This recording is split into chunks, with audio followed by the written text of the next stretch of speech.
Hi everyone, I hope you're having a beautiful day. In the last episode, we watched James open his heart and share one honest breakfast with Diep as they gently talked about a future together.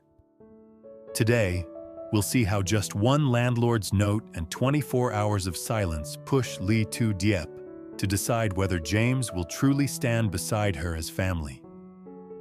If this warm, emotional story touches you, don't forget to subscribe so you won't miss the next episodes.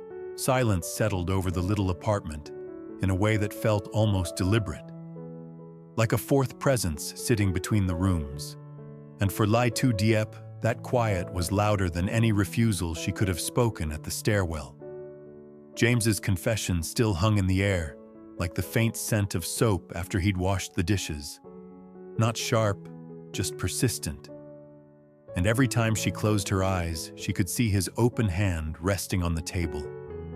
His voice steady as he asked if they could walk toward a life together, slowly, as partners rather than guests. She had asked for one night, just one. But as the clock on the wall clicked past midnight and the building groaned in its sleep, that promise started to feel like a ticking clock. 24 hours was suddenly both too much and not enough. In the dim glow from the hallway, the key on the hook by the door caught a sliver of light. The same key that had once meant temporary shelter, now carrying the weight of maybe future. And every time she walked past it to refill her water glass, her mind returned to the same quiet question. Would patience protect this fragile found family love? Or would fear slip in through the cracks and steal it while they all tried to be polite?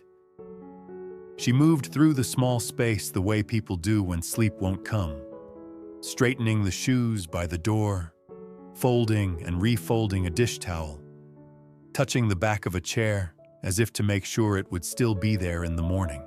The kitchen table, with its little knoll string darkened for the night and the paper star in the window turned to a pale outline, felt like the center of everything. It was where James had signed his simple promises, where Nye had drawn their 3 stick figures, where the room rent folder lay resting under a small stack of unpaid notices and neighbor cards.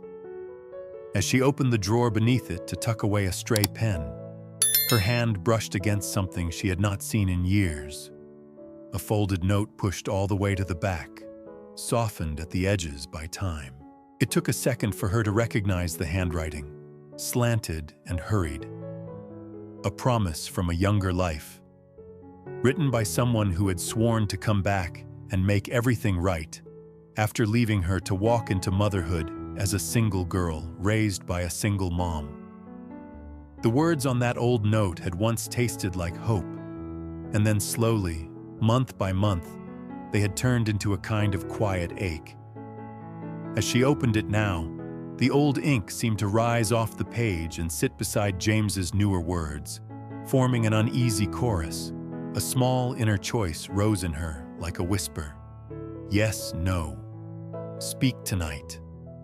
Cross the short hallway, sit at the edge of his bed, and confess that his question had already found an answer in her heart. Or let the silence stretch as promised, and use the hours to listen for warnings that might be hiding under her longing.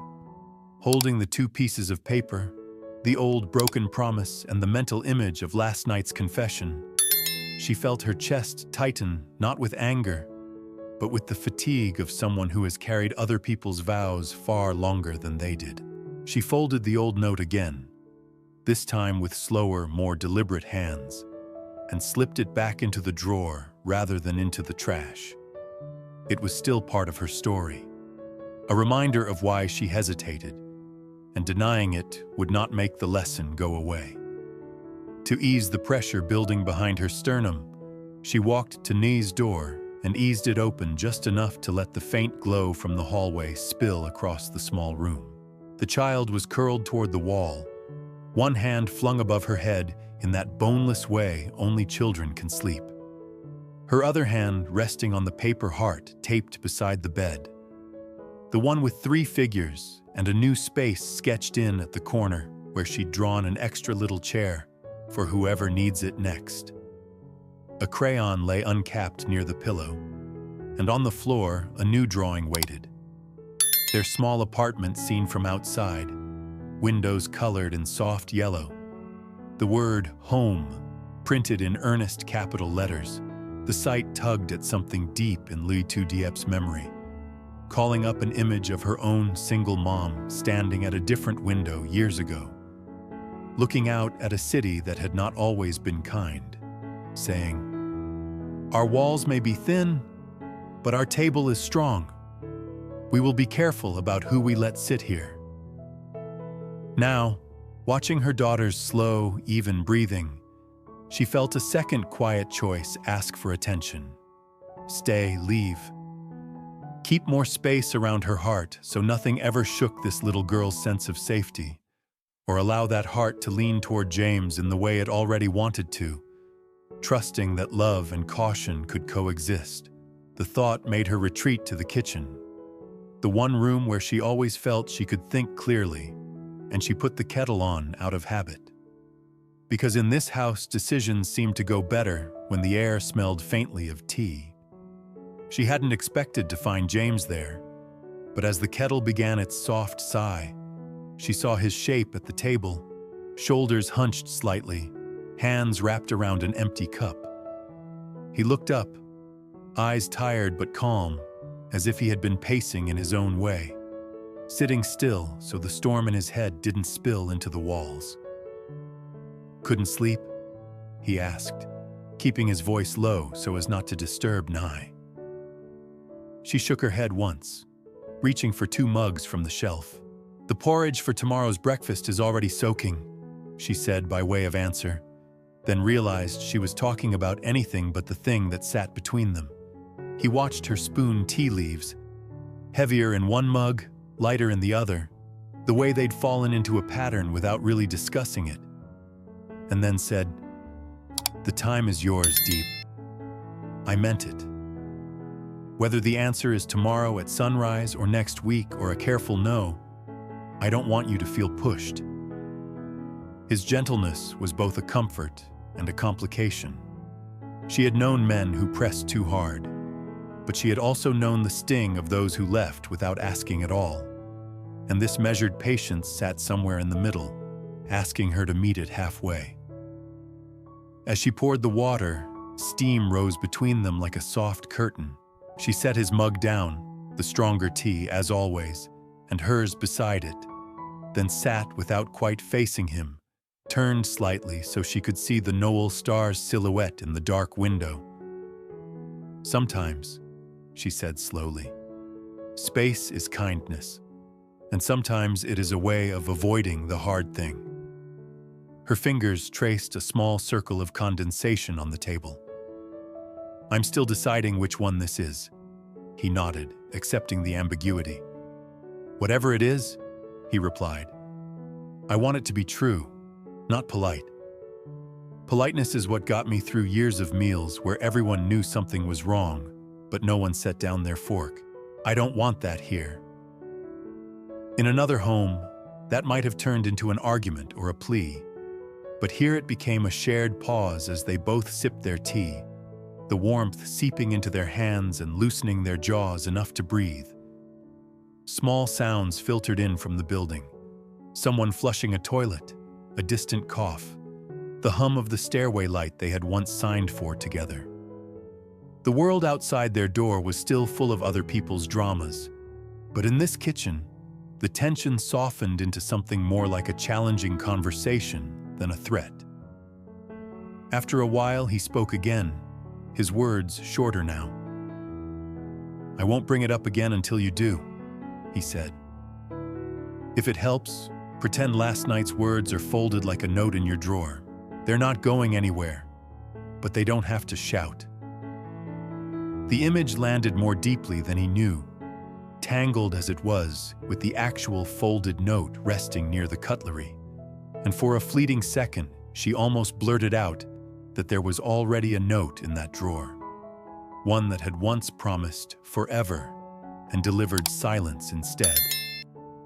The confession she chose instead was smaller, but honest. "There was a time," she said, "when someone told me they would come back. I waited through one Noel, then another, making excuses to myself. At some point I realized I had built my whole schedule around a door that never opened.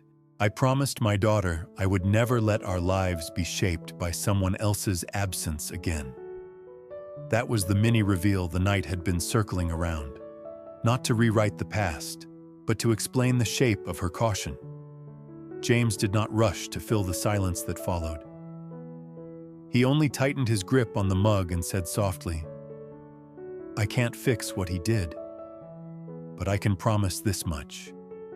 If I ever change my mind about the direction I'm walking, I will tell you face to face at this table, before I take a single box out the door."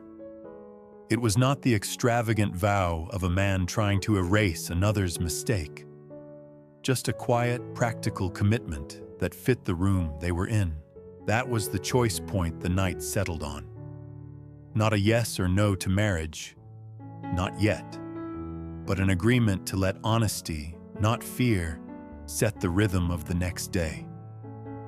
When the tea was gone and the kettle cooled, she stood and rinsed the cups, letting the water run just long enough to feel its warmth on her wrists.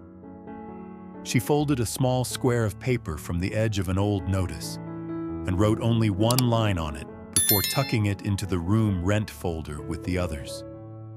Think with whole self, not just old fear. It was her own promise to herself, a reminder that 24 hours could be used for more than worrying. Then she checked on Nee once more, adjusting the blanket, rescuing the open crayon, whispering a blessing her mother used to murmur, something about strong tables and soft hearts, and finally lay down, knowing sleep would be shallow, but trusting that even a little rest might bring clarity. The night passed in fragments, dreams slipping in and out of half-formed plans and half-remembered hurts, until the first pale light began to show around the edges of the blinds. She was already half awake when a new sound threaded its way into the morning. The subtle thud of an envelope pushed under the door, followed by the faint scrape of paper against tile. For a second, she considered pretending she hadn't heard it. But the ticking clock of their finances had its own insistence. Bills did not wait for hearts to make up their minds. She pulled on a sweater, padded to the door, and picked up the envelope, the familiar handwriting of the landlord on the front. Inside was a short note, kindly worded but firm, reminding them that the room payment would need to be settled sooner than usual this month, due to building expenses, with a suggested date circled, sooner than the plans she had tentatively mapped out in her head. Holding that note in one hand and remembering the lines she had written on her own scrap, she felt the 24 hours shrink around her like an apron tied a notch tighter. This was no longer only a question of feelings, but of how openly she and James might share burdens if she said yes to the path he had offered. As she stood there in the quiet, the paper soft between her fingers, Nye stirred in the next room, and the key on the hook glinted in the growing light, and it became clear that the answer she had planned to give at the end of the day might need to come much sooner. Perhaps over the very breakfast that was waiting to be made. For a moment, Diep just stood in the doorway with the landlord's note in her hand, the early light turning the paper almost translucent, and the urge to slide it into the drawer with the old broken promise was so strong that it felt like gravity. If she hid it, she could keep the next few hours exactly as she had pictured them. Porridge, tea, a measured talk about feelings without the sharp edge of money. But the circled date pulled her eyes back again and again, reminding her that this home did not exist in a storybook. It existed in a building with pipes and repairs and deadlines. Behind her, the floor creaked softly and James appeared, hair flattened on one side, rubbing his eyes as he noticed the envelope. He didn't reach for it. He had learned, in this little apartment with its shared routines and folders, that not every paper was his to touch first.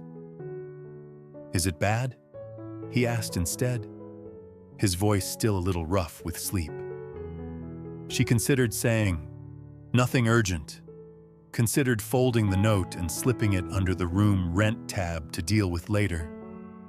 But something about the timing, his confession still fresh, the 24 hours not even half spent, made hiding it feel like stepping backward. The old habit whispered in her mind like a familiar refrain, a quiet, yes, no. Carry this alone as she had done so many times as a single mom, or let the man who had just asked for a future see the weight of the present. She turned and held the paper out between them. "It's the room payment," she said simply. "He needs it sooner this month. Building repairs." James took the note with careful fingers, reading it slowly, lips moving just a little as he tracked each sentence. He didn't swear, didn't sigh, didn't make a joke. He just nodded once, folded it along the existing crease, and laid it on the table beside the kettle, as if setting down a fourth bowl. "All right," he said. "Then we know what today needs to include." That steady acceptance eased a small knot at the base of her neck, but it also intensified the question hovering over everything. Were they going to face this as roommates temporarily sharing a cost, or as something closer to the partnership he had described under the stairway light? She moved past him toward the stove, setting the porridge pot on the flame and adding water with the practiced motion of a woman who had stretched many meals to cover one more mouth, and the soft hiss of heat filled the spaces words hadn't yet. Nye appeared in the doorway soon after, hair tangled, rubbing sleep from her eyes with one fist, while the other clutched her little blanket. She looked from her mother to James to the folded paper on the table, sensing the tightness in the room the way children do. Instead of asking directly what was wrong, she walked over and leaned against her mother's hip, pressing her cheek into the worn fabric of the sweater. "Can I help stir?" she asked, offering the gentlest kind of interruption. "If I stir, the porridge won't stick." It was one of her grandmother's lines, passed down without even realizing it. Diep handed her the wooden spoon, wrapping small fingers around the handle. "Slow circles," she murmured. "Like the clock?" James watched them for a moment, the child on a stool, the single girl who had learned to mother with more grit than guidance standing close, and felt something inside him make its own quiet stay-leave calculation. Stay fully present in this room even as his chest tightened at the thought of not being able to provide, or emotionally step back under the excuse of giving them space to decide without his shadow over the bills. He chose the first, coming closer, pulling 3 bowls from the shelf, setting them on the table one by one with a carefulness that made each ceramic clink sound like a small promise. "Let me put the tea on," he said. "Strong for me, softer for you two. Tea cookies later if we have time, but tea first." The tiny attempt at humor wobbled, then steadied when he saw the corner of Diep's mouth lift. As the porridge thickened and the kettle sighed, the kitchen began to feel less like a courtroom waiting for a verdict, and more like itself again. Small, warm, bearing the marks of many ordinary mornings. Still, the landlord's note lay there between the bowls, and it needed a place in their conversation. Once they were seated, steam rising from their spoons, it was Diep who reached for it, placing it in the center of the table so there was no pretending it wasn't part of the meal. "We can cover most of it," she said, not looking away. "I've been putting a little aside when I can, but with the clinic costs and school things and everything else, this date..." She tapped the circled number with her fingertip. "It's sooner than I planned." James swallowed a mouthful of porridge that suddenly felt thicker. "How much are you short?" he asked. No judgment, just math. She hesitated, the number catching in her throat like something too big to swallow and too real to ignore. "About a week's work," she admitted. "If I bake and sell, push a bit, maybe less, but it would mean long days. And I promised myself I wouldn't go back to the kind of tired that makes me sharp with her." She nodded toward Nye, who was drawing a face in the porridge with the back of her spoon and pretending not to listen. Money had always been tied to mood in her childhood home. When there wasn't enough, smiles tightened, doors shut faster, voices snapped. She had worked hard to break that pattern in this little apartment, but reminders like this note threatened to pull her back. "Let me help," James said quietly. Too quickly, perhaps, but with genuine intention. "I have some savings left. Not what I thought I'd have at this point in my life, but enough to bridge this. It doesn't have to be all on you." The words were generous, but they brushed up against an old bruise, and the misalignment that came next was as much about history as about him. "That's what he said," she replied before she could stop herself, the image of the folded promise note flashing behind her eyes. Not in those exact words, but close enough. "Let me help with the rent, with the baby, with the future." And then one day the help stopped, and the rent notices didn't, and I was holding all of it with one hand while rocking her with the other. Her voice grew softer rather than sharper. "I learned to be careful when money and affection hold hands." She looked at him apologetically. "It's not fair to lay his shadow over you, but this is why my first instinct is to say no." He listened, taking in not just the words but the tremor under them. "Your instinct kept you and her afloat," he said. "It deserves respect, and I'm not asking you to hand me the bills and walk away. I'm asking whether we can look at them together." He reached for the note but didn't pick it up, just rested his fingertips on the edge. "My father used money as a leash," he added after a moment, a mini reveal of his own past. "Bonuses when I obeyed, threats when I didn't, a car one year, then the keys taken back the next. I learned early that someone paying for your roof can also decide when it collapses. I don't want that for us. If I put money in this room, I want it to feel like putting another plate on the table, not locking a door." That image, a plate added, not a lock turned, eased something around her heart. Nye, sensing the shift without understanding every word, slid off her chair and went to the windowsill, returning with one of her onion jar drawings. She placed it on the table between the bowls and the note. "If we sell soup," she said with serious eyes, "people will pay. Uncle James can help with papers. Ms. Diep can make cookies. We can have tea, cookies, and papers together. Then the room won't be sad." It was a child's solution, but there was a glimmer of their shared niche in it. Papers and care, food and listening. Diep smiled, brushing a stray hair from her daughter's forehead. "You see?" James said softly. "She already thinks of us as a team. The question is whether we are brave enough to do the same." The yes-no in Diep's mind returned, but now it sounded less like a warning and more like an invitation. She rose, went to the sideboard where the room rent folder lay, and brought it back to the table. Opening to the first page, she uncapped a pen and drew a simple, straight line under the word responsible. Until now, only her name had been there, written in her careful hand. The pen hovered for a heartbeat. Then she added his name beside hers, not above or below, but level. "This is not a marriage certificate," she said, meeting his eyes. "But it is a first answer. If your name is going to sit next to mine in my heart, It should sit next to mine on this page too. We share the room, we share the bill, we share the decisions that come with both. It was a choice point, both practical and emotional.